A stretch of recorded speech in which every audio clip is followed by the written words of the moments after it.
तुमको दिखाई नहीं दे रहा है? कखरा का बुढ़ा कहतारू। तुमको बोल रहे हैं बुढ़ा, और किसको बोल रहा है? नालायक कुत्ता कमीना इडियट, तुमको दिखाई नहीं दे रहा है? हमरा के कुत्ता कहले ह कुतिया।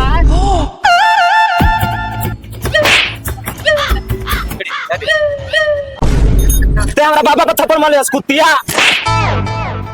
बाबा का हो? तारा का थप्पड़ से मारलस, ये थप्पड़ के जवाब दे दनी। हाँ कहा था गियर में ले ली। हाँ ले ले नाती, हमें हकरा के ले ले तानी ए बुढ़ा, तू हमको लेगा रे?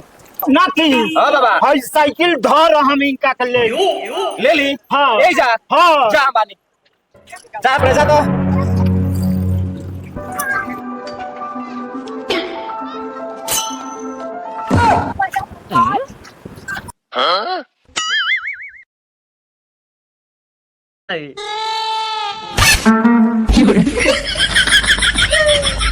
तोरा थप्पड़ का जवाब हम अबे दे देती, लेकिन तोरा थप्पड़ में दर्द उ ना रह, जवन दर्द तोरा के देख के भइल ह।